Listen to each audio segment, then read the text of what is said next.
भगवान श्री कृष्ण धर्म के संरक्षक, दुष्टों के संहारक और कलियुग के पहले भगवान, जिन्होंने सत्य और अधर्म के युद्ध में अधर्म को समाप्त किया। पर क्या आपने कभी सोचा है, जिसने काल को नियंत्रित किया, उसे काल ने कैसे स्पर्श किया? कहानी शुरू करने से पहले जिसने चैनल को सब्सक्राइब नहीं किया है, कृपया अभी कर ले। तो चलिए शुरू करते हैं। भगवान श्री कृष्ण के अंतिम समय की वो घटनाएं जो रहस्य से भरी हुई हैं। महाभारत युद्ध समाप्त हो चुका था, कौरवों का नाश हुआ, धर्म की स्थापना हुई।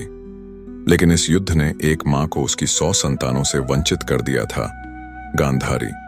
जब श्री कृष्ण युद्ध के बाद गांधारी से मिलने गए तो गांधारी ने उन्हें देखा और कहा, हे वासुदेव, तुम सब कुछ जानने वाले होकर भी ये विध्वंस रोक नहीं पाए।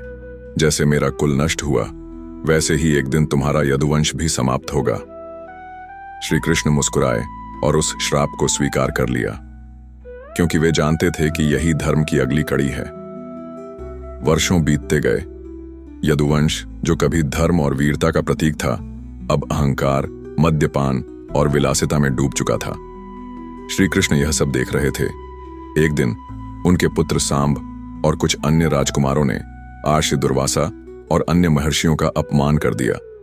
उन्होंने सांब को स्त्री का वेश देकर पूछा, यह गर्भवती स्त्री किसको जन्म देगी? ऋषियों ने अपमानित होकर श्राप दे दिया, यह बालक लोहे की एक मूसल को जन्म देगा, जो तुम्हारे पूरे यदुवंश का विनाश करेगा। अगले दिन सांब ने वास्तव में एक लोहे की मूसल को जन्म दिया। श्री कृष्ण ने समझ लिया, अब समय आ गया है। श्री कृष्ण ने सभी यदुवंशियों को प्रभास क्षेत्र भेजा, जहां समुद्र के किनारे पर सभी एकत्र हुए। वहां शराब का सेवन हुआ और अचानक बातों बातों में झगड़ा शुरू हो गया। एक के बाद एक यदुवंशी तलवार और मूसल से एक दूसरे का वध करने लगे। श्री कृष्ण और बलराम ने रोकने की कोशिश की, लेकिन वे स्वयं जानते थे ये होना ही था।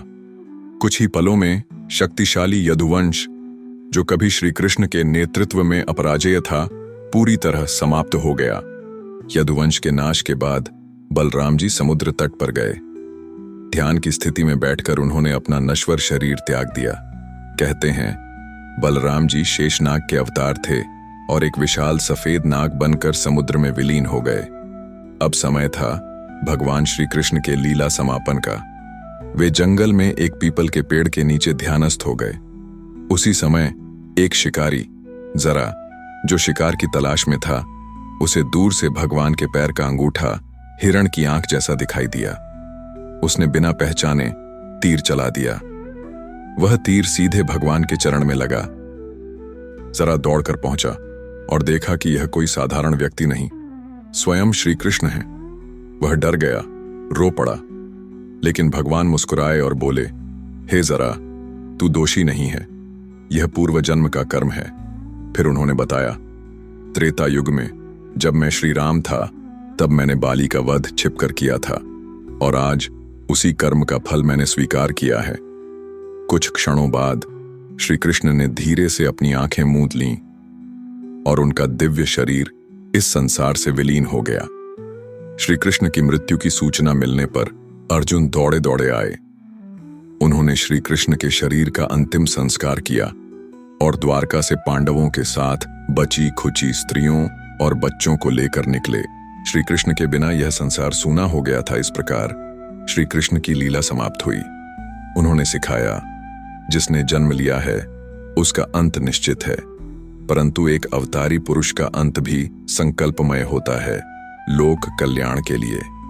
वीडियो अच्छा लगा हो तो लाइक करें, शेयर करें और हमसे जुड़ने के लिए चैनल को सब्सक्राइब करें।